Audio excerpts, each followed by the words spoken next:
On August 26, 1346, in a muddy field near Crécy, 5,000 English peasants holding wooden sticks killed 500 armored knights in 6 hours. The knights wore steel worth a village. The peasants wore rags. But when the sun set, nobility itself lay dead in the mud, not just men, but an idea. The idea that blood determined destiny, that God chose kings and knights to rule forever. In one afternoon, arrows killed that lie. This is how it happened. There's a moment before every revolution when the old world still believes it's immortal. August 25th, 1346. Night falls over northern France. King Philip VI stands in his command tent. 12,000 knights behind him. 35,000 men total. The largest army France has assembled in 50 years. A messenger stumbles in mud to his knees. Your Grace, the English are trapped. 9,000 men, exhausted, no escape route. Philip traces his finger across a map, smiles. Tomorrow we capture Edward alive. We parade him through Paris in chains. His nobles cheer. Wine flows. The Duke of Alençon raises his cup. To the end of English ambition. To French glory, another shouts. They drink deep. Why wouldn't they? The math is simple. 35,000 against 9,000. Knights against peasants. Steel against wood. One old knight doesn't drink. The Count of Flanders. He fought the English before 20 years ago at Castle. Your Grace, he says quietly. They're archers. Are commoners with sticks. Philip interrupts. Tomorrow you'll see what French nobility does to English peasants. The Count opens his mouth, closes it. Some truths you can't speak out loud, not to men drunk on certainty. He walks outside, looks toward the English camp 15 miles north. God help us, he whispers. We're going to charge uphill into arrows. 15 miles away, different preparation. Edward III walks through his camp. No crown, no ceremonial armor, just a king in mud boots squelching with every step. He stops at a fire where 5 archers sit waxing bowstrings. How many arrows? Edward asks. An old Welsh archer looks up, 3 fingers missing from his left hand. 24 per man, Your Grace, plus whatever we can pull from the dead. Edward nods. Does mental arithmetic. 5,000 archers, 24 arrows each, 120,000 arrows, 60,000 in the first minute alone. Will it be enough? A young archer asks. Can't be more than 16. The old Welshman laughs not kindly. Depends. How fast can they die? Edward watches them work. These men are criminals, poachers, peasants forced into service. But their hands move with precision. Wax, wrap, store the string inside their tunics where rain can't reach. Your father teach you that? Edward asks the boy. No, sire. The rain did. Edward smiles. There it is. The difference between his army and Philip's. French knights practice in courtyards, sunny days, ceremonial combat. English archers practice in winter, in storms, in the mud where real war happens. Your Grace, a voice behind him. Sir Thomas Norwich, one of Edward's senior knights, face red, angry. We need to speak privately. Edward follows him away from the fire. Norwich rounds on him immediately. You cannot ask this of us. Ask what? To fight on foot. Norwich's voice cracks. To stand beside peasants. My family has ridden to war for 200 years. My grandfather charged at Bannockburn. My father at Duplin Moor. And now you ask me to live. Edward interrupts. Quiet. Cold. I'm asking you to live, Thomas. There's no honor in honor. Edward steps closer. You want honor. Ride out there tomorrow on your war horse. Charge uphill in full plate. Die gloriously with French lances in your chest. I'll write a beautiful song about it, he pauses. But I'll write it for your widow. Norwich's hand trembles on his sword hilt. The French think like you do, Edward continues softer now. They think God decides battles, that noble blood guarantees victory. Tomorrow, they'll charge uphill because retreating would be cowardly. And every single one who charges will die. not because they're not brave, but because brave men die just as fast as cowards when arrows hit their horses. So we abandon 500 years of tradition. No, Edward says. We survive it. Silence. Rain starts falling, soft at first. Norwich finally kneels. His armor creaks. On foot, then, he whispers. God forgive us. Edward pulls him up. If God wanted knights to be immortal, he wouldn't have invented peasants with good aim. The rain falls harder now. In the French camp, nobles huddle under silk pavilions. Servants rush to cover armor, to keep steel dry. In the English camp, archers sit in the rain. Let it soak them, because wet soldiers they can deal with. Wet bowstrings are death. Why don't we cover? The young archer asks his father. The old Welshman holds up his bowstring, perfectly waxed, waterproof. Because we learned what they forgot, boy. He tucks it inside his shirt. Nobles think rain is an inconvenience. We know it's an advantage. Their crossbows have sinew strings, organic, beautiful, expensive. He spits, and completely useless when wet. But won't our bows? You wood flexes wet or dry. Our strings are waxed. Theirs aren't. He grins, missing teeth. Tomorrow, when their professional mercenaries can't shoot past 50 yards, we'll still hit them at 200. The boy looks toward the French camp. Thousands of fires. An army that outnumbers them 3-1. Father, what if we lose? The old man is quiet for a long moment. Then your mother was right, he finally says, and I shouldn't have taught you to shoot. Dawn breaks gray and cold. August 26th, 1346. The rain stopped an hour ago. Now there's just mud. Deep, sucking, exhausting mud. A French scout gallops back to Philip's tent. Sire, the English have taken position on a ridge, archers on the flanks, infantry center, and, he hesitates. And what? Their knights are on foot.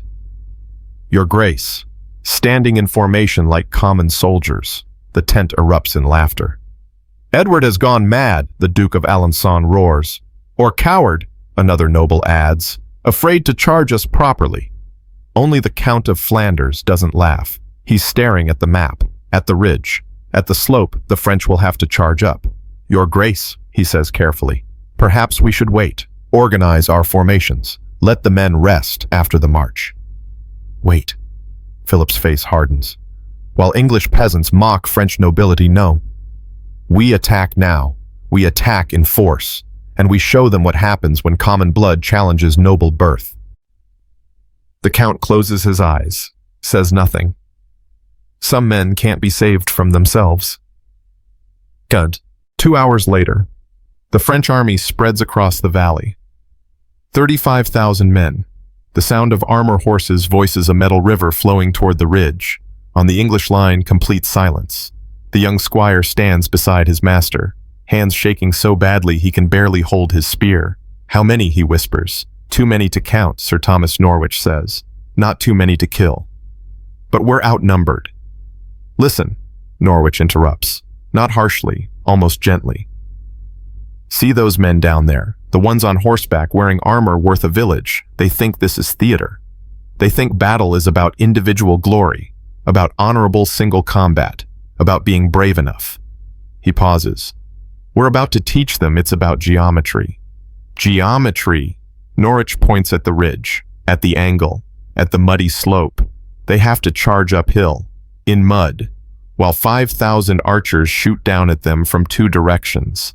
They could have 100,000 men. Wouldn't matter. The math doesn't care about courage. The squire looks at his master's face, sees something there that scares him more than the French army. Certainty. 4 in the afternoon. The light is changing. In the French lines, chaos. No one can agree who charges first. My family fought at Bouvines, a duke shouts at Philip. We lead the vanguard. The King of Majorca will have first glory. Another noble counters. Gentlemen, Philip tries. My grandfather died at Courtrai. My blood demands. Enough. Philip's voice cuts through the argument. The Genoese will advance first, soften their lines, then we charge. Grumbling. But agreement. The Genoese mercenaries are professionals, 6,000 crossbowmen from Italy, hired for exactly this purpose. Their captain Ottone Doria receives the order. His face goes pale. Your Grace, my men have marched 15 miles today. Their strings are wet. The ammunition wagons are still. You will advance now, Philip says flatly, or I'll find someone who will. Doria looks at his men, tired, wet, unprepared. As you command, Your Grace. He walks back to his troops. His lieutenant grabs his arm. Sir, this is suicide. Our strings won't draw properly. We can't... I know, Doria says quietly. Tell the men. Tell them to shoot fast and retreat faster. Ched. The Genoese advance. 6,000 men walking uphill, mud pulling at their boots. Crossbows getting heavier with each step. At 200 yards they stop. Raise their weapons. The English line remains silent. Not a single archer draws. Why aren't they shooting? The young squire whispers. We're not in range yet, Norwich says. They are. The Genoese fire. 6,000 bolts launched simultaneously. Most fall short. Wet strings reduce tension uphill angle. A few reach the English lines. Most stick harmlessly in shields. Then the English reply. The sound is thunder. 5,000 longbows releasing at once. The sky darkens, not metaphorically, literally. 60,000 arrows blotting out the gray afternoon sun. The first Genoese falls, then 10, then 100. Madonna Santa, someone screams. Retreat, Doria yells. Fall back. The Genoese break, running, stumbling, throwing down crossbows to run faster, and the French knights see them. The Duke of Alençon's face goes purple with rage. Cowards, he screams. They're running. He spurs his horse forward, draws his sword. Kill them. Kill the cowards. And this is the moment, the exact second when medieval logic commits suicide. French knights begin cutting down their own mercenaries, killing men who retreated from impossible odds, killing professionals for not dying honorably enough. The Count of Flanders watches this, feels his stomach turn. God save us, he whispers. We're killing ourselves. But the charge continues, because stopping now would be admitting those deaths were meaningless. 12,000 knights, full-plate armor, war horses bred for size, lances 12 feet long. They advance up the muddy slope. On the English line, an order passes down. Knock. 5,000 archers place arrows on strings. Mark. They draw. Muscles honed from shooting since age 7. 100-pound draw weight. Arms that can shoot 12 times per minute for hours. The French are at 150 yards. Loose. Thunder again. The sky goes dark again. But this time, it's not mercenaries dying. It's nobility. The arrows don't aim for knights, they aim for horses. Unarmored horses. Horses with eyes and necks and legs exposed. One horse screams, falls, takes down 3 others. 4 horses create a barrier. 20 horses create a wall. And the French charge hits that wall at full gallop. Knights fly over their horses' heads, land face first in mud. 60 pounds of steel, suddenly a coffin. Can't breathe, can't turn over, can't see. Some drown in 6 inches of mud. Jesus Christ, the young squire breathes. No, Norwich says, voice hollow. Just physics. The arrows keep coming. Second wave, third wave.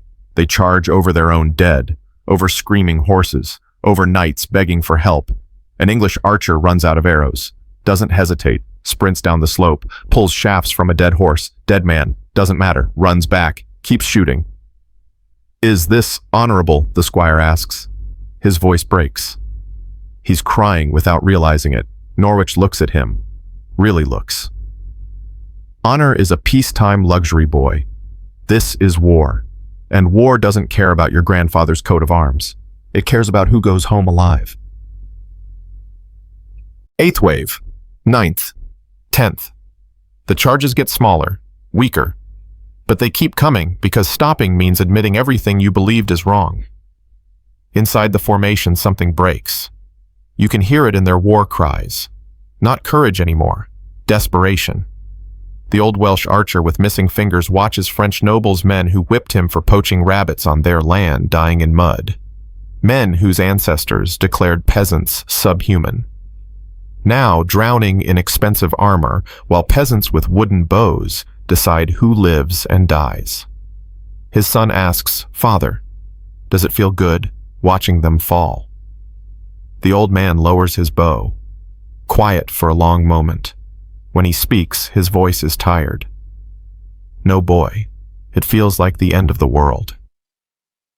Because that's what this is. Not just a battle, the death of certainty itself. Every arrow that pierces armor is proof that blood doesn't matter, that training defeats breeding, that the cosmic order everyone believed in was always a lie. Tien, 16th wave. Barely 300 knights now, but among them someone special. John of Bohemia, 50 years old, King of Bohemia and Poland, blind, completely blind. He sits on his horse in the French rear, can't see the field, can't see the arrows, can't see the bodies. But he hears the screaming. His attendants surround him, weeping. "Your Majesty, please, we must retreat. This is slaughter." John is silent. Then, "Gentlemen, tie my reins to yours." "Sire, I said tie them." His voice is steel. "I am a king. I will not live to hear men say I fled the field while younger men died." "You're blind, Your Majesty. You cannot—" "I know I'm blind." John's voice cracks. "I know I will die. That's the point. So that tomorrow when they sing songs about this horror, they can sing one verse about a king who died facing forward." Historical record. They tied his reins to two knights. King John drew his sword, couldn't see his own hand holding it, and together they charged. He makes it 40 yards before 6 arrows pierce him simultaneously. He dies in the saddle, still holding his sword, still facing forward. Later, English soldiers find him, still gripping the weapon. One archer kneels. "Brave!" His companion spits. "Stupid. Can it be both?" And that's the question hanging over Crécy as darkness falls. Can something be brave and stupid, honorable and suicidal, noble and obsolete? The field goes silent. You can still hear the wounded, distant, terrible. But the fighting stops. The French army breaks, melts into night. Nobles who spent the day arguing about who charges first, now stumbling over each other to retreat. On the English line, nobody cheers. Just exhausted men staring at what they've done. The young squire sits in mud, hands still shaking. "We won," he whispers. "Why do I feel sick?" Norwich sits beside him, both covered in mud and rain and someone else's blood. "Because we didn't just beat an army boy, we broke a mirror. And when you look at the reflection now, you see a different world. A world where everything your father taught you about how the world works is wrong." Full darkness now. Edward walks the field, stepping over bodies, counting. "How many?" he asks his captain. "French 1,500 knights, minimum, maybe more under the mud." "And us?" The captain looks at his list, looks again like he doesn't believe it. "40, Your Grace, we lost 40 men." Edward closes his eyes. 40 English dead, 1,500 French nobles. The math is obscene. A soldier calls out, "Your Grace, this one's still alive." They rush over. A French knight, young, maybe 20, arrow through his shoulder, half his face covered in mud. "Water," the knight whispers. "Please." Edward kneels, holds a water skin to the man's lips. The knight drinks, sees Edward's face. His eyes widen. "You're the king." "I am." "Then kill me." "I failed. I charged and—" "Everyone died. Everyone." Tears now. "My father, my brother, they're all dead in the mud, and I'm alive, and that's worse." Edward says nothing for a long moment. "What's your name?" "Jean." "Jean de Clermont." "Listen to me, Jean de Clermont. You did not fail. Your generals did. Your king did. They sent you uphill into arrows and called it honor. That's not your shame. That's theirs. But the songs will say, the songs will lie. Edward interrupts. They always do. The truth is simpler. Today, courage died fast. That's all. He stands, walks away. Leaves Jean de Clermont alive in the mud. The captain catches up. Why spare him your grace? Edward looks at the field. 1,600 bodies in 6 hours. Because tomorrow he'll tell his children what happened here. And maybe they'll learn what their fathers didn't. That bravery without intelligence is just suicide with better publicity. In one afternoon, the longbow killed more than knights. It killed the lie that God chose who deserved power. And once that lie dies, everything built on it begins to crack. The night is very dark. An English archer pulls an arrow from a dead horse, examines the shaft, snaps it in half, too bent to reuse. His friend watches. Think they'll come back tomorrow. The archer looks toward where the French army retreated. Thousands of fires in the distance. Still massive. Still dangerous. Would you... His friend thinks about it. About charging uphill into arrows. About watching your friends drown in mud and expensive armor. No, he finally says. I wouldn't. Then they will, because they're nobles, and nobles don't learn. He's wrong. They do learn, eventually, but not tomorrow. Tomorrow brings something worse. The fires are still burning when the sun rises. Not campfires, bodies, horses. The kind of smoke that sticks in your throat and makes you taste death for days. Edward stands on the ridge where yesterday his archers stood. Below the valley is a graveyard. 1,600 armored men scattered like broken toys. Some face down in mud, some on their backs, eyes open staring at nothing. His captain approaches. Sir Reginald Cobham, 60 years old, fought in Scotland, Wales, Gascony, seen every kind of death war offers. Your Grace, the scouts report Philip is 10 miles north, regrouping. Edward doesn't look away from the field. How many did he lose? 1,500 knights confirmed. Maybe 200 more under the mud we haven't found yet. 4,000 infantry dead or scattered. Cobham pauses. He still has 20,000 men. And we have 9,000. Edward finally turns. Tired. Low on arrows. Low on food. Yes, Your Grace. So we won the battle, but we're still losing the war. Cobham says nothing, because it's true. Crécy was spectacular. Crécy was unprecedented. Crécy changed warfare forever, and it changed nothing about their situation. They're still trapped in France, still outnumbered, still hundreds of miles from safety. Your Grace, a shout from below. Young Thomas, the squire from yesterday, running uphill, face pale. What is it, so? The French, the wounded ones. He can't finish, just points. Edward and Cobham follow him down the slope. What they find makes both men stop cold. French wounded, dozens of them, scattered across the field, and English soldiers moving among them, not helping them, killing them. A soldier kneels over a French knight. The knight is maybe 18, arrow through his thigh, bleeding but alive, begging in French. Pitié, s'il vous plaît, ma mère. The English soldier drives a knife through his throat. Quick, clinical. Moves to the next one. Stop! Edward's voice cracks like thunder. Every soldier freezes. Edward walks forward. Slow. Deliberate. His boots squelch in blood-soaked mud. What, he says quietly, are you doing? The soldier who did the killing stands. He's older, maybe 40, scar across his face, one of the Welsh archers who won yesterday. Following orders, Your Grace. What orders?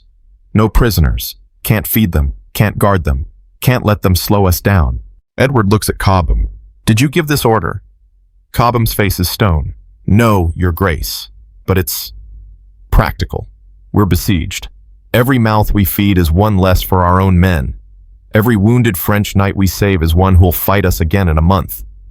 So we murder wounded men, We end suffering. The Welsh archer interrupts.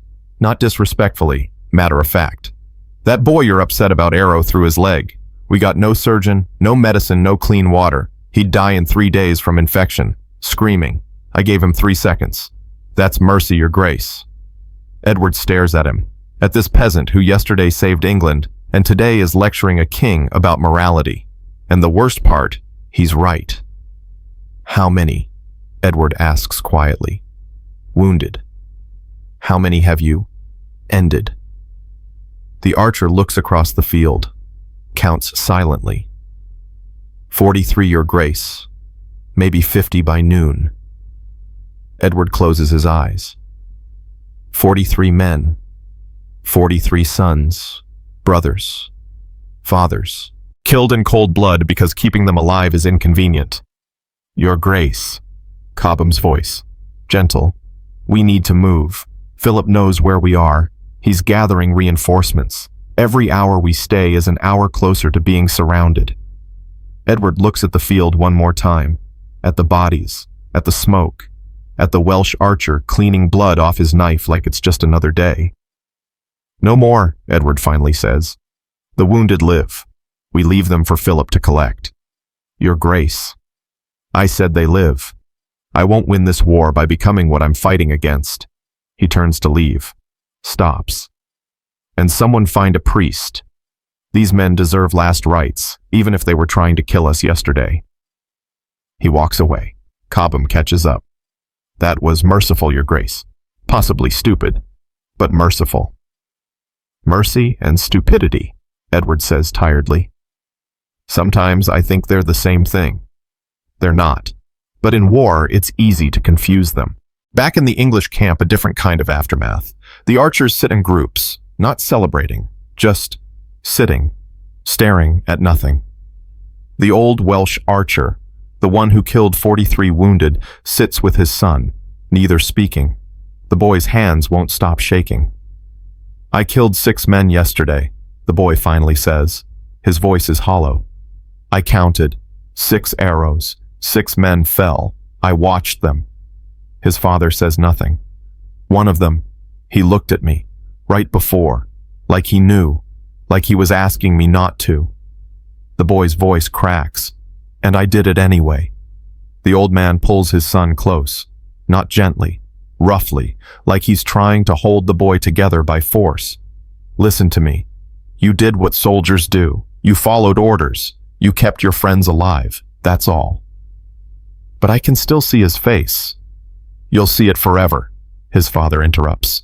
That's the price. That's what they don't tell you when they hand you a bow and call you a hero. The faces don't go away, not in a week. Not in a year. Not ever. Then why do we do it? The old man is quiet for a long time. Because if we don't, someone else points a bow at you. And then your mother sees your face every night instead of theirs. He pulls back, looks his son in the eyes. War doesn't make you a hero, boy. It makes you a survivor. And survivors carry the dead with them until they die themselves. The boy wipes his eyes, nods. They sit in silence. Around them, 5,000 other men sit with their own dead, their own faces that won't go away. This is the part the songs don't mention, the part after the glorious victory, when you realize winning and surviving aren't the same thing. Noon. The sun breaks through clouds for the first time in 2 days. Sir Thomas Norwich walks among his knights. Men who yesterday fought on foot for the first time in their lives. Men who stood beside peasants and archers and common soldiers. Most won't look at him, won't look at each other. He finds one sitting alone. Sir William Ferrers, young, maybe 25. Yesterday he was shouting about honor and tradition. Today he's crying. William, Ferrers looks up. His face is a mess. Mud, tears, something else, maybe shame. I pissed myself, he says flatly. Norwich sits beside him, says nothing. During the 8th charge, when the French knights hit our line, I felt something warm and I looked down and I'd pissed myself, like a child, like a coward. Did you hold the line? What? Did you break formation? Did you run? No, but then you're not a coward. Norwich pulls off his own gauntlet, shows his hand. It's shaking. See this? Been shaking since dawn. Won't stop. I'm 63 years old. I've fought in 12 battles. And my hand shakes like a leaf. Ferrers stares. Fear doesn't make you a coward, William. Running makes you a coward. You were afraid and you stayed. That's called bravery. The fact that your body couldn't tell the difference, that's called being human. But the songs are lies, Norwich interrupts. Not harshly, tiredly. The songs are written by people who weren't there, who didn't smell the blood or hear the screaming or feel their own piss running down their leg. The songs are for children who still think war is glorious. He stands, offers his shaking hand. We know different now. Ferrers takes it, stands. Does it get easier? Norwich looks at him for a long moment, thinks about lying, decides not to. No, he says simply. You just get better at pretending it does. He walks away, leaves Ferrers standing there, still covered in mud and shame and the truth. That afternoon, something changes in the French camp. Philip sits in his tent, hasn't slept, hasn't eaten, just sits staring at a list of names. The dead, the Duke of Alençon, his brother, dead, the Count of Flanders, dead, the King of Bohemia, dead, the Count of Blois, dead, 1,500 names, 1,500 families destroyed, 1,500 bloodlines ended. His chancellor enters. Old man, fought with Philip's father. Your Majesty, the army is ready to advance. Philip doesn't look up. Ready half. Our nobility is dead. The survivors are terrified. And Edward is still alive. Still dangerous, still. He stops, takes a breath. Tell me honestly, Henri, can we win? The chancellor sits without being invited. Too old for protocol. Militarily, yes. We still outnumber them 2-1. We can surround them, starve them, wait for winter. They'll surrender or die. But politically, Henri looks at the tent ceiling. Yesterday changed something, Your Majesty. Something we can't undo. For 500 years, peasants believed nobles were superior, that God chose us to rule, that our blood made us special. And now they've seen 5,000 peasants kill 1,500 knights in 6 hours. Now they know. Arrows don't care about bloodlines. Philip stands, walks to the tent entrance, looks at his army. 20,000 men, still massive, still powerful, and terrified. What do I tell them? He asks quietly. What do I say to men who watched their brothers die because I ordered them to charge uphill into arrows? Henri doesn't answer immediately. When he does, his voice is sad. You tell them we'll win. You tell them yesterday was a fluke. You tell them noble blood will triumph. He pauses. You tell them the lies they need to hear. Because the truth that everything they believe about the world is wrong will destroy this army faster than Edward's archers ever could. Philip closes his eyes. So we lie. So we survive, Your Majesty. And sometimes they're the same thing. That night, both armies face the same question. What happens next? Edward knows he can't stay, can't retreat, can't advance. He's won the battle, but he's trapped. Every hour brings more French reinforcements. Every day brings him closer to starvation.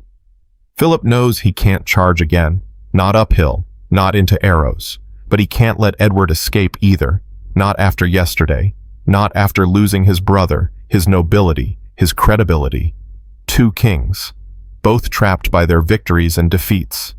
In the English camp, Edward calls his war council. Gentlemen, we have 3 choices. Stay and get surrounded, retreat and get caught, or advance and get crushed. He looks around the tent.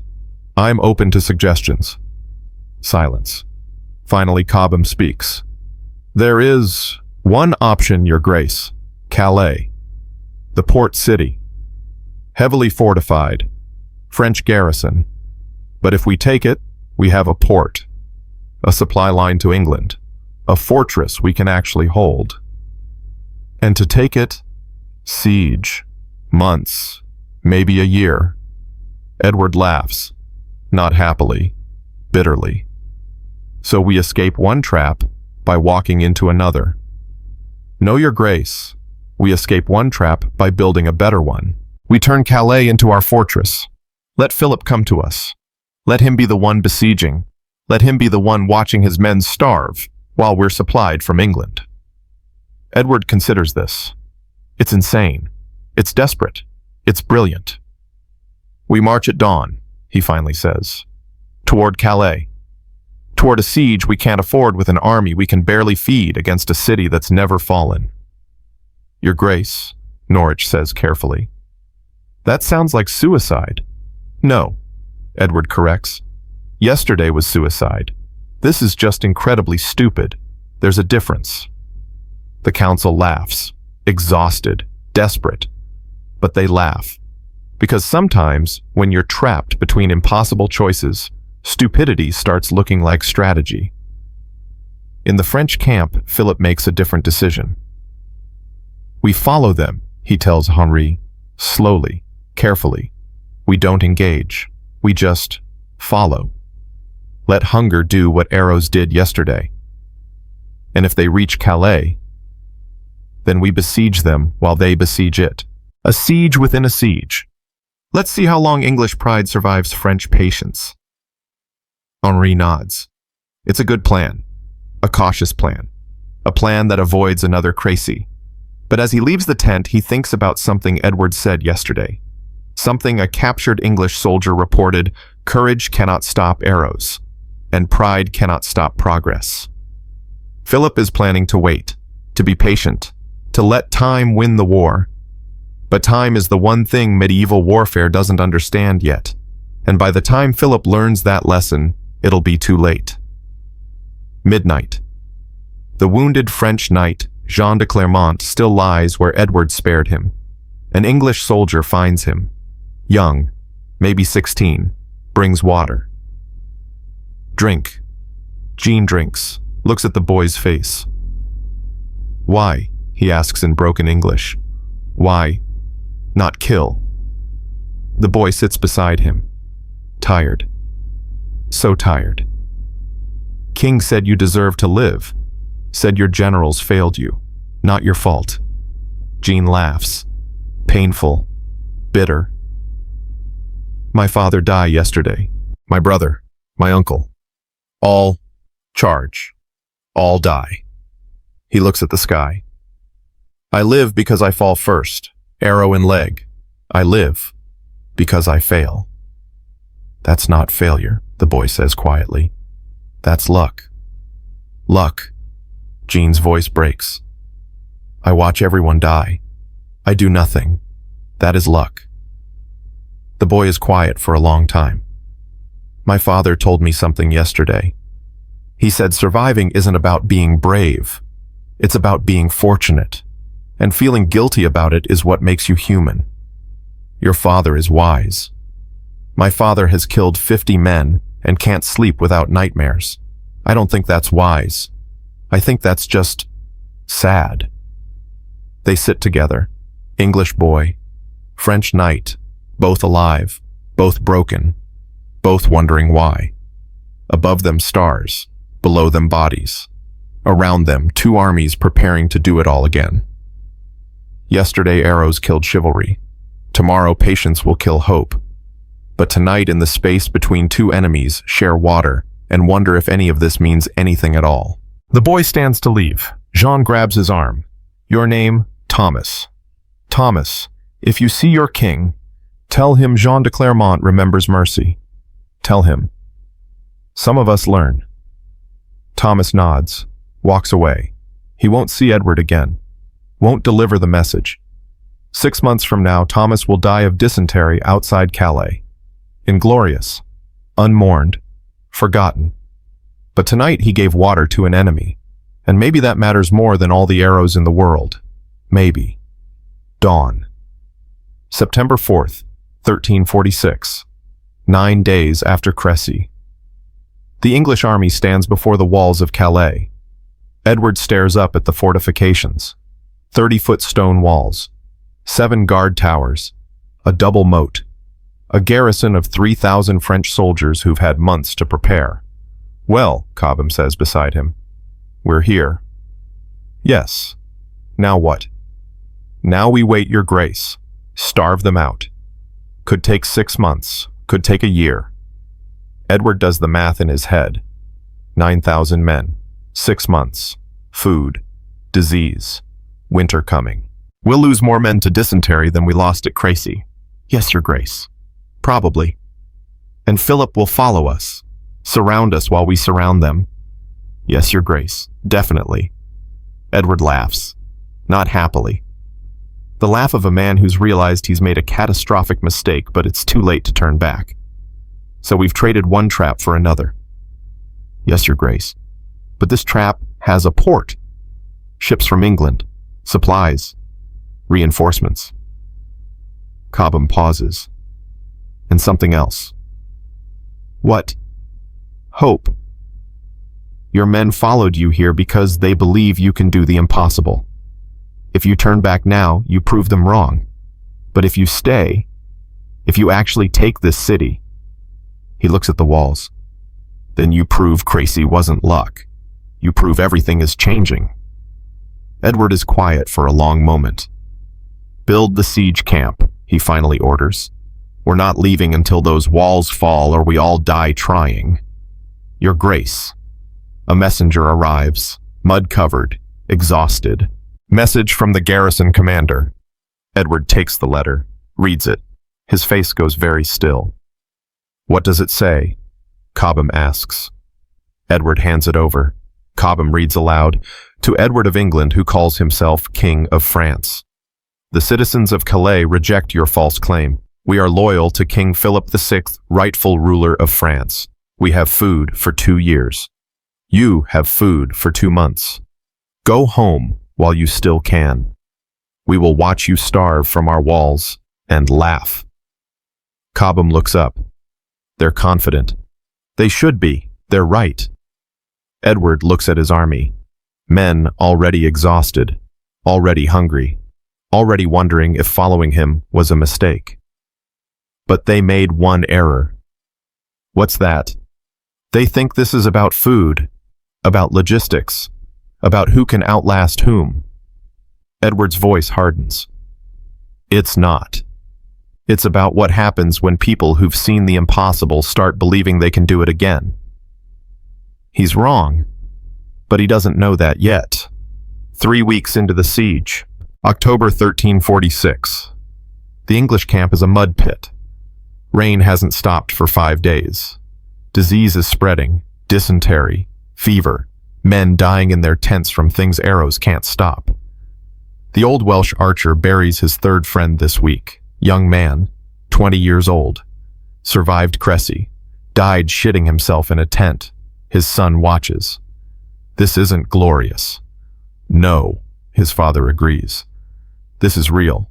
Glory is what they call it afterward when they forget the dysentery. Inside the command tent, Edward faces a mutiny. Not open rebellion, quiet desperation, his nobles gathering to tell him what he already knows. Your Grace, Sir William Ferrers, the knight who pissed himself at Crécy. We've been here 3 weeks, lost 200 men to disease, 0 progress on the walls, and Philip's army is 6 miles away growing stronger every day. I'm aware. Then you're aware we need to retreat, regroup, try again next spring when what? Edward interrupts. When we've lost the momentum from Crécy, when every French peasant has forgotten that arrows can kill nobles, when Philip has rebuilt his army and his confidence. Better than dying in the mud outside a city we'll never take. Silence. The other nobles won't meet Edward's eyes, but they're thinking it. They're all thinking it. Edward looks around the tent, sees the defeat in their faces. You're right, he says quietly. We probably can't take this city. We probably will die here. And retreating now would probably save lives. He stands, walks to the tent entrance, rain pouring down outside. But here's what you don't understand. Crécy didn't just change warfare, it changed belief. For 500 years, common people looked at nobles and saw gods, untouchable, unkillable, ordained by heaven. He turns back. Then 5,000 peasants killed 1,500 knights in one afternoon. And now every serf in France is looking at his lord and thinking, you can die. You're not special. You're just a man in expensive metal. That thought, that realization is more dangerous to the French crown than any army. And if we retreat now, we prove it was luck. We prove the old order still stands. We prove nothing has changed. So we die to prove a point, Ferrers asks. No, we stay to prove the world has changed, and hope we live long enough to see it. Norfolk stands to leave, stops at the entrance. And if we're wrong, if we all die here for nothing. Edward doesn't hesitate. Then at least we'll die having tried to change something. That's more than most men can say. The nobles leave, unconvinced, but obedient. Because Edward is right about one thing, they've come too far to turn back now. Inside Calais, a different conversation. Jean de Vienne, garrison commander, walks the walls. 3,000 soldiers under his command. Food stores for 18 months. Fresh water from wells. Every advantage. His lieutenant joins him. Young man, eager. Sir, the English are starving. We can see them from here, dying in their tents. A few more weeks and they'll break. De Vienne doesn't answer, just stares at the English camp, at the siege engines being built, at the determination in their organization. What worries you, sir? That they're not acting like men who expect to lose. De Vienne points. See there, they're building permanent structures, wooden houses, stone foundations. They're not preparing for a siege, they're building a town. So men don't build towns they plan to abandon. They build towns they plan to live in. He's quiet for a moment. They think they're going to win, and that terrifies me more than anything. But we have the walls, the food, every advantage. We have everything except what they have, De Vienne says quietly. We have everything except victory at Crécy. We have everything except proof that the impossible can happen. His lieutenant doesn't understand. Not yet. He will. Historical record. In November 1346, the first supply ships arrived from England. Not many, not enough. But enough to prove Edward wasn't insane. Enough to prove England was committed. The siege settled into routine. English outside, French inside. Both sides waiting for the other to break. But something else was happening. Something no one anticipated. December 1346. Winter has arrived. Inside Calais, food stores are lower than expected. Not catastrophically low, just lower. Because feeding 3,000 men for 18 months requires precise calculation. And calculations don't account for rats, for spoilage, for garrison soldiers stealing extra rations. De Vienne discovers this when his quartermaster reports. Sir, at current consumption, we have food for 14 months. You said 18. I know, sir, but we've been less efficient than projected. 4 months of food, just vanished. The quartermaster shifts uncomfortably. Wasted, sir, spoiled grain, rats in the stores, some theft. De Vienne closes his eyes. 4 months. The difference between certain victory and probable defeat. Tell no one, he orders. If the men know we're vulnerable, morale collapses. If the English know, they'll wait us out. Yes, sir. But secrets in sieges are like water in cupped hands. Eventually, they leak. Outside the walls, Edward faces his own crisis. January 1347. 4 months into the siege, the English have lost 800 men, not to combat, to disease, cold, starvation, despair. 800 men dead because Edward refused to retreat, and Philip has arrived. 25,000 French soldiers, camped 6 miles away, close enough to threaten, far enough to avoid combat. Philip's strategy is simple: wait. Let winter kill the English. Let starvation do what his knights couldn't at Crécy. Edward sits in his tent, alone, staring at a map that shows him surrounded, trapped, slowly dying. Cobham enters without knocking, sits down heavily. Your Grace, the men are asking questions. What kind of questions? The kind that start with, why are we still here, and end with, how do we leave without being slaughtered by Philip's army? Tell them we're winning. Are we? Edward looks at him, really looks at him. Cobham is 64 years old, fought in 30 battles, lost 3 sons, knows when to lie and when to tell the truth. No, Edward admits. We're losing, slowly, inevitably. Philip knows it. De Vienne knows it. Our men know it. Then why stay? Because retreating proves Crécy meant nothing, proves the old world still stands, proves blood still matters more than arrows. And if everyone dies proving that point, Edward doesn't have an answer, because there isn't one. Just stubbornness disguised as strategy.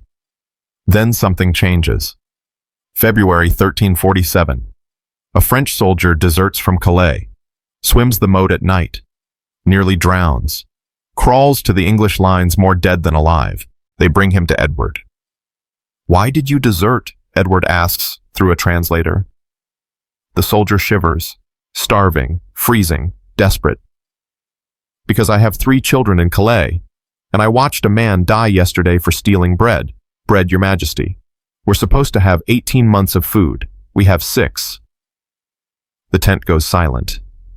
6 months, Cobham repeats. Maybe less. Commander keeps it secret, but everyone knows. Everyone can see. The soldier looks at Edward with hollow eyes. You want Calais? Wait, just wait. We'll open the gates ourselves before we starve. Edward looks at Cobham. Cobham looks at Edward. 4 months of hell. 800 dead. 1,000 more sick. All because Edward refused to quit. And it's working. Give this man food, Edward orders, and protection. He's under English command now. After the soldier leaves, Cobham asks the question. Do we tell the men, tell them what? That we're accidentally winning because we were too stubborn to realize we were losing. Edward laughs, genuine this time. No, let them think it was the plan all along. Was it? God, no. I've been making this up since Crécy. They both laugh, exhausted, desperate, relieved. Because sometimes survival isn't about brilliant strategy. It's about being too stupid to quit. Inside Calais, March 1347, reality hits. A child dies of starvation. First one, then another, then 5 in 1 week. De Vienne knows he's lost. Not because the walls are breached, because you can't hold a city when children are dying. He calls a council. 30 town leaders, merchants, nobles, clergy. Gentlemen, we have food for 3 months, maybe 4 if we ration severely.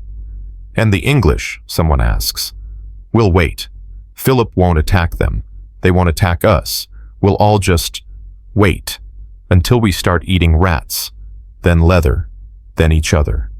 Silence.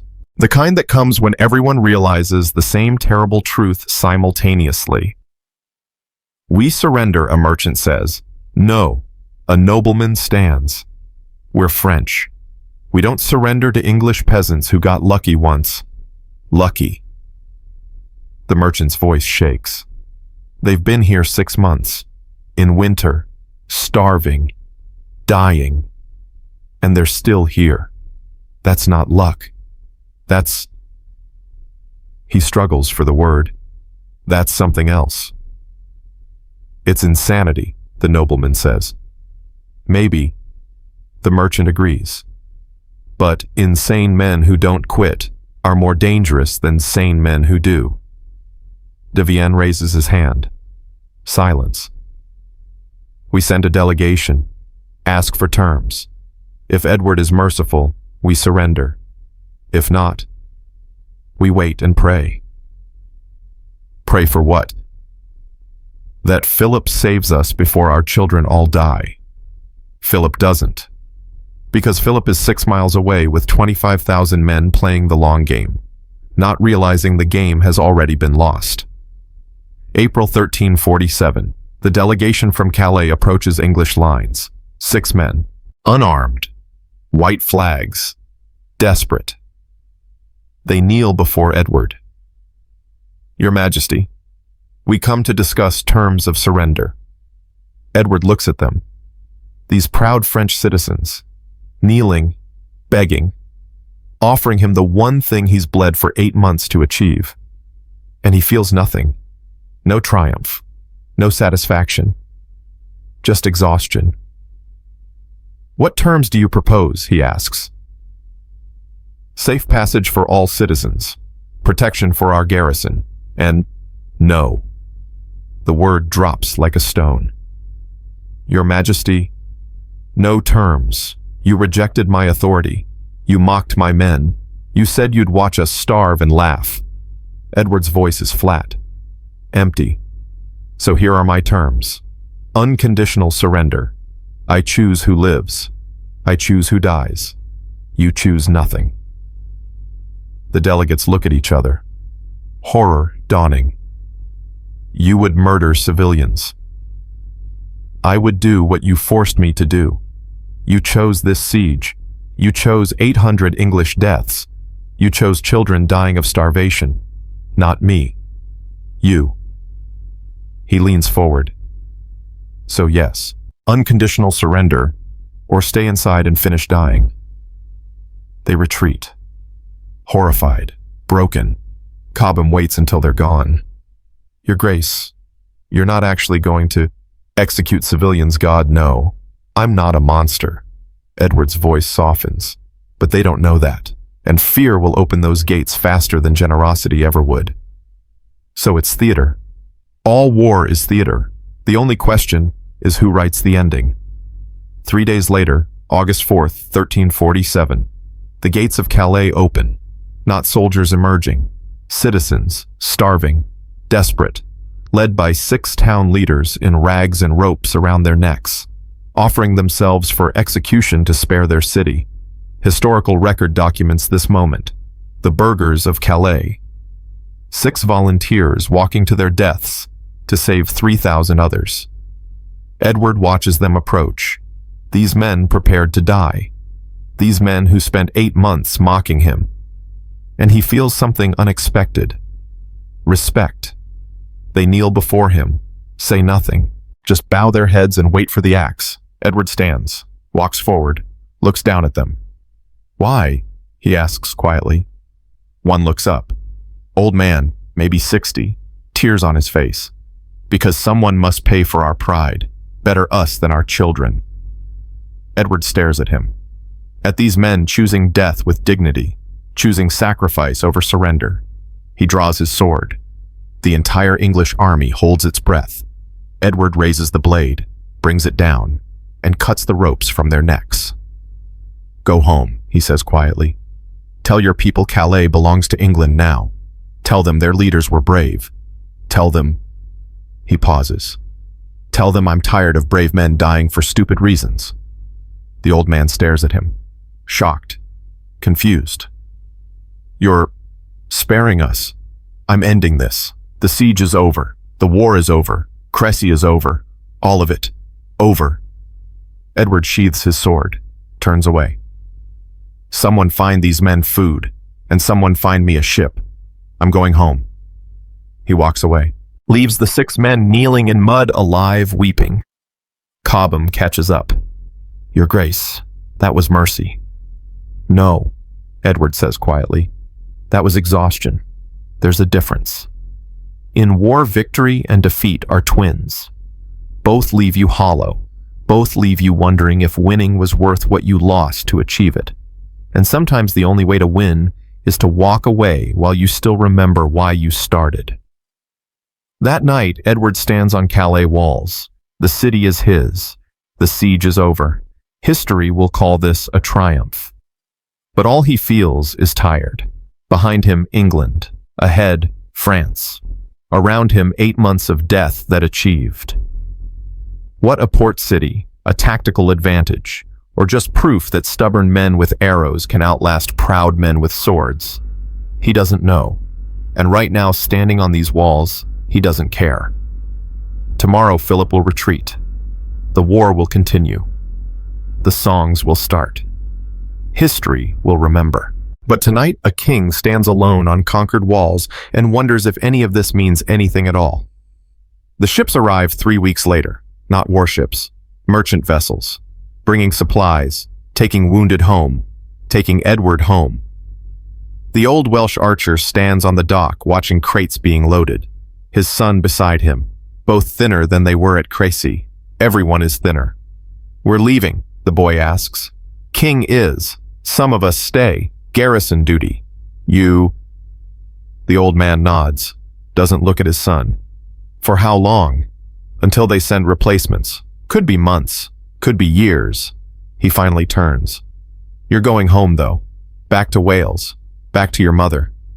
"I'm not leaving you." "Yes, you are." Not harsh. Final. "You've seen enough, done enough, killed enough. Time to go home and try to forget." "You can't make me." "I can. I'm your father. And I'm telling you, go home. Marry that girl from the next village. Have children. Teach them to shoot if you must. But don't." His voice cracks. "Don't let them come here. Don't let them see what you've seen." The boy wants to argue, wants to be brave, wants to prove he's a man.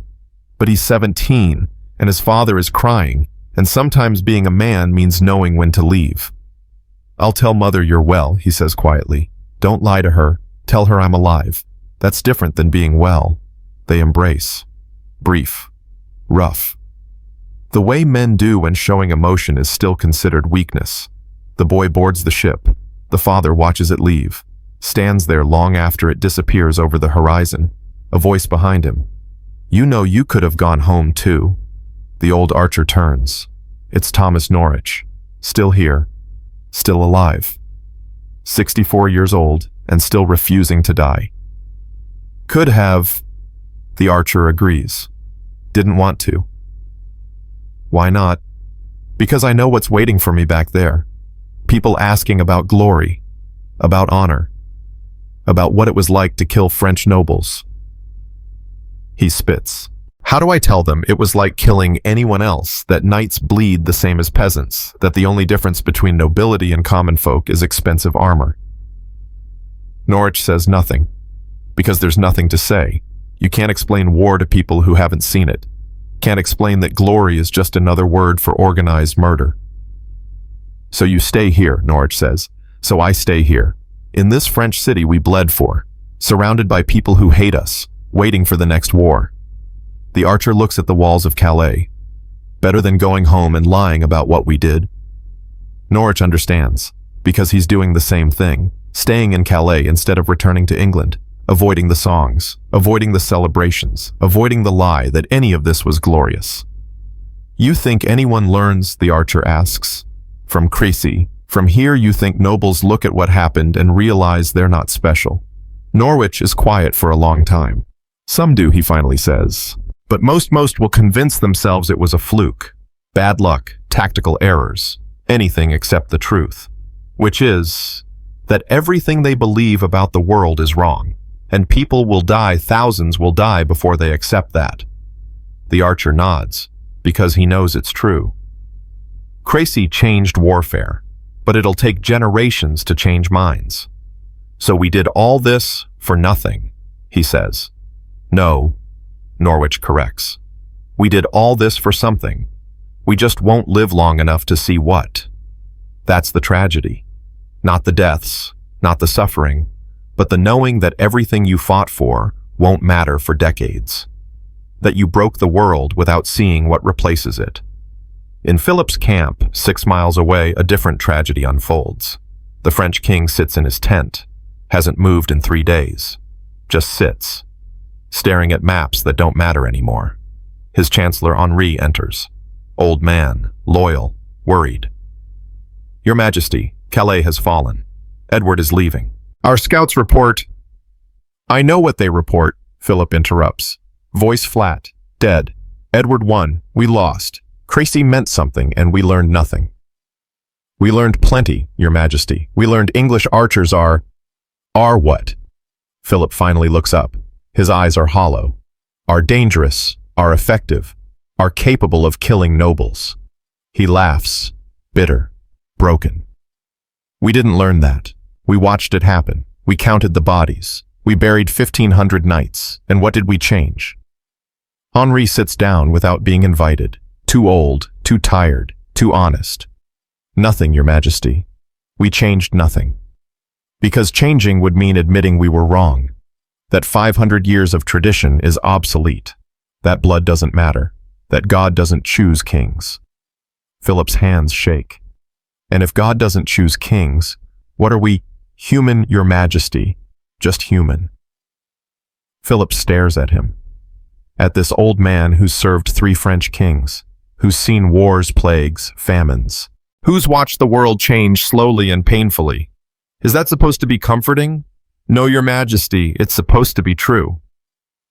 Historical record shows that Philip VI never recovered from Crécy and Calais. He'd rule for another 3 years, but as a broken man. The king who lost everything not to superior strategy, but to peasants with wooden bows. That's the part the English songs don't mention. They sing about Edward's triumph, about English courage, about divine favor. They don't sing about Philip sitting in his tent realizing that everything he was taught about monarchy, nobility, and divine right was a lie. That's not glorious. That's just sad. August 1347. Edward boards his ship for England. Cobham joins him at the rail, both men watching Calais shrink behind them.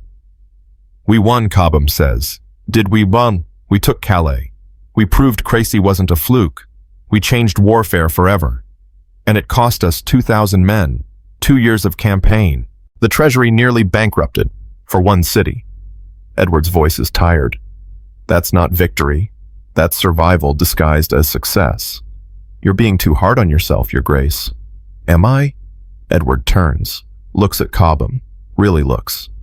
Tell me honestly, if you could go back to August 1346 knowing what you know now, would you still charge at Crécy? Cobham doesn't answer immediately.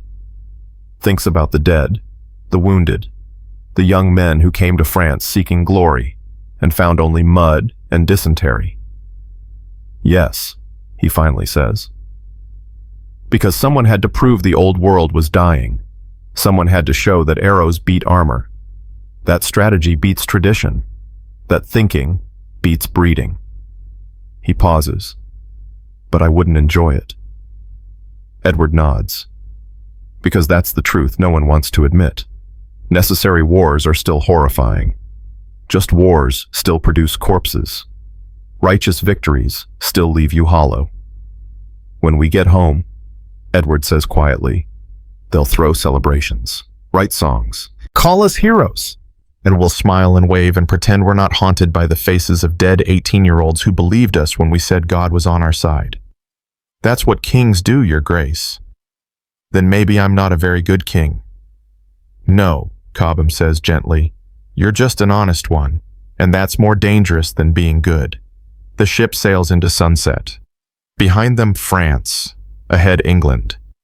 Around them, an ocean that doesn't care about kingdoms or causes or any of it. But in the hold of the ship, something else travels home. Something that will matter more than any battle. A letter, written by an English archer, sealed with wax, addressed to his brother in Yorkshire.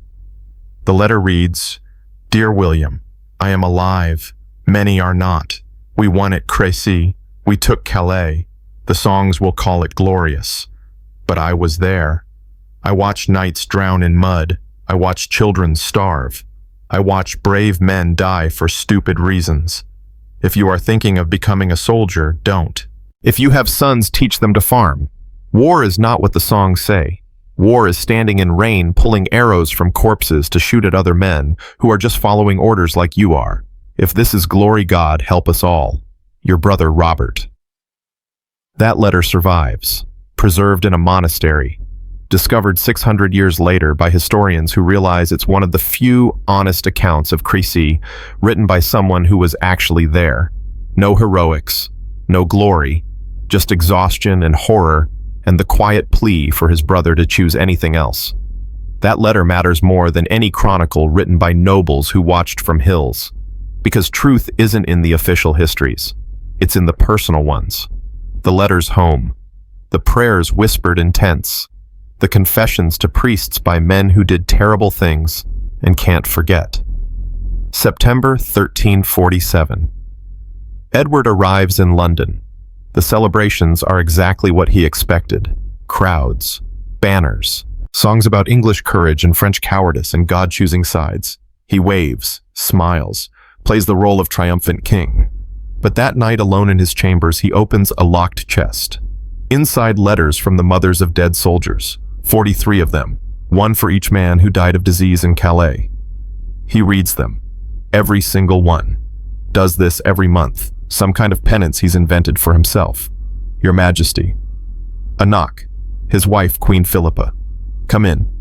She enters, sees the letters, knows what they are, sits beside him without speaking. After a long silence, do they help reading them? No, Edward admits, but they remind me what victory costs and who pays. You didn't kill those boys. I sent them to France. I refused to retreat. I chose Calais over their lives. He looks at her. So yes, I did kill them, just slowly, with patience instead of swords. Philippa takes his hand, squeezes. You did what kings must do. Make impossible choices. Live with the consequences. Then maybe we need different kings. She smiles, sad but genuine. You're the first king I've met who thinks that. Maybe that makes you the right one. They sit together in silence, king and queen, victorious and haunted, changed forever by a war that changed everything. Outside London celebrates.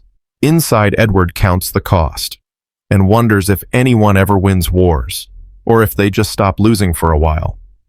Meanwhile, in a monastery in France, Jean de Clermont kneels in prayer. The French knight Edward spared, the one who survived Crécy by falling early, the one who watched his father and brother die in mud. He's become a monk, given up his title, his lands, his name. Now he's Brother Jean, nothing more. A younger monk asks him, "Why did you join us, brother? You were nobility. You could have rebuilt, remarried, continued your family line." Jean looks at him, calm, peaceful, dead inside in a way that looks like serenity. "Because I learned something at Crécy," he says quietly. "I learned that God doesn't choose sides. Arrows don't care about bloodlines. And death comes for everyone regardless of how noble your grandfather was."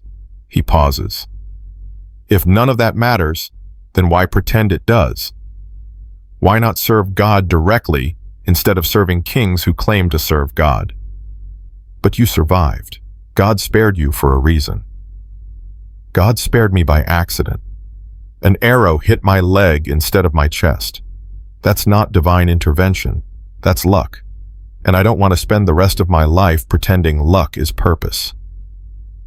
The young monk doesn't understand, but he will, eventually, when he's older and has seen enough death to realize that survival isn't meaningful. It's just statistical. Jean returns to prayer, prays for his father, his brother, the 1,500 knights, the English soldiers, the children who starved in Calais, prays for everyone who died proving that the world had changed, and prays for everyone who will die refusing to accept it. That's his penance, not for surviving, but for understanding. December 1347. The old Welsh archer still stands guard on Calais walls. Winter has come again, colder than last year, harder. A young English soldier joins him, fresh from England, 17, eager, stupid. "Is it true you were at Crécy?" the boy asks. "Yes." "What was it like?" The archer looks at him. At this child who thinks war is adventure, who hasn't yet learned that glory is just trauma with good publicity. "It was like nothing, and everything, and something that'll follow you until you die." "That doesn't make sense." "Good. Hold on to that confusion, because the day it makes sense is the day you've become like me.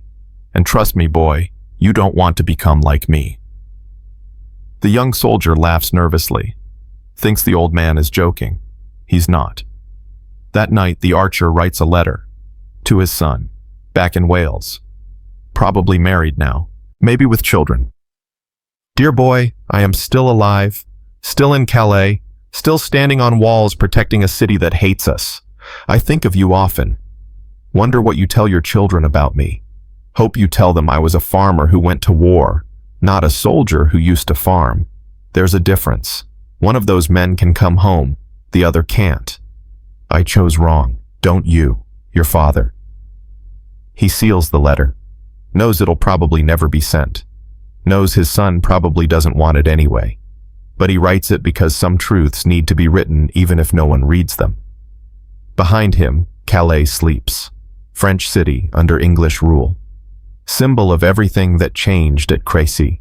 Above him, stars. Same stars that shined on the battlefield 18 months ago. Same stars that'll shine when everyone involved is dead and forgotten. And in the distance, wolves, howling at something. Maybe the moon. Maybe each other. Maybe at the absurdity of men killing men over invisible lines on maps. The archer listens. Understands the wolves better than he understands kings. At least wolves kill to eat. Men kill to prove points, to defend honor, to change history. And in the end, both leave corpses. Both leave survivors who can't sleep. Both leave a world slightly worse than before. History remembers victories, but veterans remember the cost. And there's a difference between winning a war and surviving one. Most people never learn which one they did. The letter sits on a table, unsealed, unfinished, waiting. Like everything else, it'll be lost to time, found centuries later by someone who reads it and wonders what kind of man writes that to his son. The answer, the honest kind, the broken kind, the kind who fought at Crécy and lived to regret it, the kind history forgets because he's not glorious enough to remember. The letter never gets sent. 20 years pass. 1367. The old Welsh archer is 63 now, still in Calais, still on the walls, still alive somehow. A new generation of soldiers has arrived. Boys who weren't born when Crécy happened. Boys who've heard the songs but never smelled the death. One approaches him during watch. 18. Cocky, wearing a longbow like it's a badge of honor. They say you were at Crécy. The archer doesn't look at him, keeps watching the horizon like he has for 2 decades. They say a lot of things. They say 5,000 archers killed 1,500 knights in one afternoon. They say it was the greatest victory in English history. They say... They weren't there, the archer interrupts, still not looking. So they don't know what they're talking about. But you were. Tell me what it was really like. Now the old man turns. Looks at this boy. At this child who thinks war is glory. You want to know what Crécy was like? Yes. It was like standing in rain for 6 hours, shooting arrows at men who were drowning in mud and expensive armor. It was like watching horses scream. It was like pulling shafts from corpses because we ran out of ammunition. It was like going home and never sleeping right again. He pauses. That what you wanted to hear. The boy's enthusiasm dims. Confusion replaces it. But we won. We changed warfare. We proved that killing is easier with the right tools. That's all. Not honor, not courage, not divine favor. Just geometry and practice, and men dying slower than they should. The archer turns back to the horizon. If that's victory, you can have it. The boy doesn't know what to say. Walks away confused, disappointed. The old archer watches him go. Knows that boy will probably get his chance to fight. Probably discover the truth himself. Probably end up standing on walls 20 years later telling the next generation the same thing. That's the cycle. The young dream of glory. The old remember the cost. And history forgets both. But something's changing. Slowly. Imperceptibly. Like ice melting in spring. In France, a new generation of nobles trains differently. They study Crécy, analyze what went wrong, learn from the disaster instead of pretending it didn't happen. A young French knight, Philippe de Montfort, grandson of a man who died at Crécy, stands in a courtyard watching his father train troops. Not cavalry charges, infantry formations, crossbowmen, tactics that account for English archers. "Father," Philippe asks, "why do we train like this, like we're preparing to fight peasants instead of armies?" His father, scarred and tired, looks at him. "Because peasants with longbows killed your grandfather, killed 1,500 of the best knights France had, killed the idea that noble blood means anything in war." He gestures at the troops. "So we adapt, or we die. Those are the options." "But isn't that dishonorable training to fight like commoners?" His father grabs his shoulders. "Hard. Your grandfather thought honor mattered more than tactics. He charged uphill into arrows because retreating would be cowardly, and he died face down in mud, drowning in armor that cost more than a village." His grip tightens. "Tell me, son, is that more honorable than living, than adapting, than admitting we were wrong?" Philippe has no answer, because there isn't one that makes sense. "The world changed at Crécy," his father continues. "Not just warfare, everything. The belief that God chooses nobles to rule, that blood matters more than skill, that tradition trumps innovation." He lets go, steps back. "We can accept that change and adapt, or we can die defending ideas that stopped being true the moment the first arrow hit the first horse." This conversation is happening all over France, all over Europe. The generation that fought at Crécy is teaching the next generation the lesson they learned in blood: adapt or die, change or perish. Evolution isn't optional, but not everyone learns. In England, 1376, King Edward III lies dying, 64 years old. 30 years since Crécy. 29 years since Calais. A lifetime of war and victory and regret. His son, Edward, Prince of Wales, the Black Prince, sits beside him, himself dying. Some disease, some poison, some consequence of spending a lifetime in armor-breathing battlefield air. "Father," the Black Prince says, voice weak, "do you regret it?" Crécy, Calais, all of it. The old king looks at his son. This man who fought at Crécy as a teenager, who became a legend, who's now dying at 46 from consequences no sword can fight. Every day, Edward admits, and never, both at once. That doesn't make sense. It doesn't have to. Regret rarely does. The king coughs, blood on his lips. "We changed the world, you and I. We proved that nobility isn't divine, that arrows beat armor, that the old certainties were lies." He pauses. "But we paid for that truth with 2,000 English lives, 20,000 French, countless civilians, children who starved, families destroyed. For what?" A port city, and a lesson that took 30 years to learn. It mattered, the Black Prince insists. Desperate, needing his father's war to mean something. We changed warfare forever.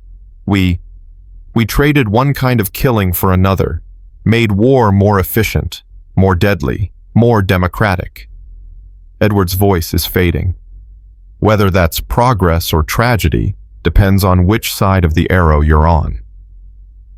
Historical record. Both men died within a year. Edward III in 1377, the Black Prince in 1376. Two men who defined an era. Two men who never stopped wondering if their victories were worth their costs. That's the question that haunts every warrior who lives long enough to think about it. Did it matter? Did any of it matter? The songs say yes. The veterans know better. 1380. Brother Jean de Clermont. The knight who became a monk receives a visitor, an English soldier, old, scarred, requesting confession. Jean doesn't recognize him at first. Then he sees the missing fingers, the Welsh accent. You Jean says. You were at Crécy. I saw you. You were the archer who killed your father, probably. I shot 400 arrows that day. Could have been any of them. The old archer sits heavily. I'm dying. Cancer. Got maybe a month. Wanted to confess before I meet God and explain why I killed so many of his children. Jean sits across from him. Two old men. Former enemies. Both survivors of something they can't forget. Why come to me? Because you're the only person I know who is on the other side, who might understand. The archer's hands shake. I've spent 34 years trying to forget that day. Can't. I see faces, hear screams, feel arrows release. It never stops. Have you asked for forgiveness? From God every day. From the men I killed can't. They're dead. Their families wouldn't know where to start. He looks at Jean. So I'm asking you. You lost your father there, your brother, your world. Can you forgive me? Jean is quiet for a long time, thinking, praying, wondering. I don't know, he finally says. Honestly, I don't know if I can forgive you for following orders, for surviving, for being good at killing. He pauses. But I can forgive you for being human, for being broken by what you did, for carrying the weight until it killed you. Is that enough?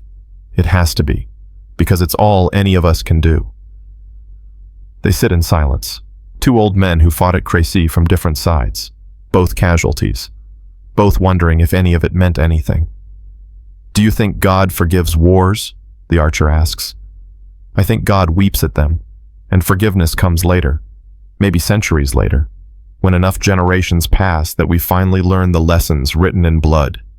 And if we don't learn, then we fight the same wars with different weapons, and God keeps weeping. The archer leaves, dies 3 weeks later, never learns if God forgave him, but Jean prays for him. Adds his name to the list of souls Jean prays for every night. English, French, noble, common. All the casualties of Crécy, who died quick or slow in battle or after from arrows or from memories. That's Jean's penance, praying for everyone, because at Crécy, everyone lost. 1415, 69 years after Crécy, another battlefield. Agincourt, same story. English archers, French knights, muddy field, 5,000 English, 25,000 French. History repeating itself because no one learned the lesson. A young English archer great-grandson of the old Welshman who died in Calais stands in formation. 18. Scared. About to experience what his great-grandfather experienced. His captain walks the line. Old soldier, scarred, seen too much. You boys know what happened at Crécy, the captain asks. Some nod, some don't. History is already becoming legend. 69 years ago, 5,000 archers like you killed 1,500 French knights in one afternoon. Proved that skill beats bloodlines, that tactics beat tradition. He pauses. And now, 69 years later, we're about to do it again. Because they didn't learn. Because pride is more powerful than memory. Because some truths have to be relearned in blood every generation. Captain, one archer asks, if we already proved it, why do we have to prove it again? The captain looks at him, sad, tired, honest. Because humans are excellent at forgetting lessons that contradict what they want to believe. Because every generation thinks they're different, that the old rules don't apply to them. He looks across the field at the French army. And because some people would rather die proving they're right than live admitting they're wrong. The battle happens. Same script, same ending. English archers, French catastrophe, history copying itself because no one read the original. That night, the young archer sits among corpses, thousands of them, French knights in expensive armor, dead in mud, again. An old survivor finds him, French, wounded, dying. Why? The Frenchman asks in broken English. Why we never learn? The young archer has no answer. Because he's 18 and just killed men for the first time and doesn't understand anything anymore. I don't know, he finally says. Maybe learning is harder than dying. The Frenchman laughs. Painful. bitter, blood on his lips. Then we are doomed, forever, to repeat until arrows run out. He dies. The archer sits with the body until dawn, wondering if his great-grandfather felt this same confusion, this same horror, this same certainty that nothing he just did mattered because 69 years later, they're doing it again. History doesn't repeat. It rhymes, and the rhyme is always written in blood. 2025. Nearly 700 years after Crécy, a historian sits in a library in London, Dr. Sarah Mitchell, specialist in medieval warfare, writing a book about Crécy. She's found something. A letter. Hidden in monastery records. Written by an English archer to his son. The one about not letting children become soldiers. The one history forgot. She reads it again, cries. Her assistant finds her. "Professor, are you all right?" Sarah holds up the letter, hands shaking. This is what matters. Not the battle reports, not the chronicles written by nobles. This, a father begging his son not to follow him into war. She looks at her assistant. 700 years later, and this letter is more relevant than any history book I've read. Why? Because we're still having the same arguments, still believing that violence solves things, still sending 18-year-olds to kill other 18-year-olds over ideas that'll be obsolete in a generation. She carefully sets the letter down. Crécy proved that technology changes warfare, but this letter proves that warfare never changes people. We're still scared, still traumatized, still writing letters home hoping someone understands. She photographs the letter, includes it in her book. The book becomes required reading at military academies. Young officers read it. Some understand immediately. Some don't understand until they're 35 with nightmares. Some never understand. But the letter survives, copied, shared, passed down. A father telling his son, "Don't follow me. Don't glorify this. Don't let them convince you war is anything except organized trauma." That's the real legacy of Crécy. Not the tactics, not the technology, not the victory, the warning. In 2024, a museum in France opens a new exhibit, Crécy, the Day That Changed Everything. They display armor, weapons, maps, the usual historical artifacts. But at the end, in a small room, they display 3 items. 1. The letter from the English archer to his son. 2. A prayer book belonging to Jean de Clermont, with 700 names written in margins. Every soul he prayed for who died at Crécy. 3. A child's shoe, found in the mud at Calais, size for maybe a 5-year-old, preserved by accident. Proof that while men fought over glory, children starved over strategy. These 3 items sit in glass cases, unremarkable, unspectacular, and every single visitor stops longest at these, not at the swords or armor, at these. Because 700 years later, we still understand letters from scared fathers, prayers for the dead, shoes from children who didn't survive someone else's war. The technology changes. The tactics evolve. The kingdoms rise and fall. But grief is universal, timeless, unchanging. A veteran visits the museum, Afghanistan, Iraq, Syria, modern wars with medieval brutality. He stands in front of the letter for 20 minutes, reading it over and over. "You okay?" his wife asks. "Yeah," he lies. That could have been written yesterday, word for word. Nothing's changed." Is that depressing? He thinks about it, really thinks. "No," he finally says. "It's honest, and honesty is harder to find than hope." They leave, but he'll come back, again and again, bringing other veterans, showing them the letter, the prayer book, the shoe, creating a community of people who understand what the songs don't mention. Outside the museum, life continues. People argue about wars, about honor, about whether violence is ever justified, the same arguments that raged in 1346. in 1415, in 1914, in 2001, in 2024. Nothing changes except the weapons. But inside the museum, in that small room, with 3 artifacts, something different exists. Truth. Not glory, not victory, not justified righteousness. Just truth. The truth that war breaks everyone who touches it, that survival isn't the same as winning, that carrying the dead is heavier than carrying weapons, and maybe, just maybe, that truth matters more than all the battles in history. The greatest victory of Crécy wasn't the battle, it was the handful of people brave enough to write down what actually happened. To say, this is what it costs. This is what it does. This is why we should stop. They failed. We're still fighting. But their words survived.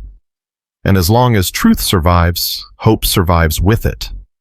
The museum closes. The artifacts remain. The letter sits in its case 700 years old, still warning the next generation, still unheard, still necessary, still true. Tomorrow someone else will read it, maybe understand, maybe not, but it'll be there, waiting, patient, because some truths are worth preserving even when no one wants to hear them, especially then.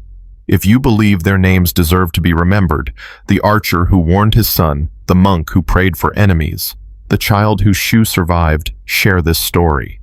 And in the comments below, write a name. Anyone. A veteran. A victim. Someone whose truth deserves to be heard. Because at Crécy, arrows killed knights, but silence kills memory. And memory is the only thing that gives any of this meaning at all.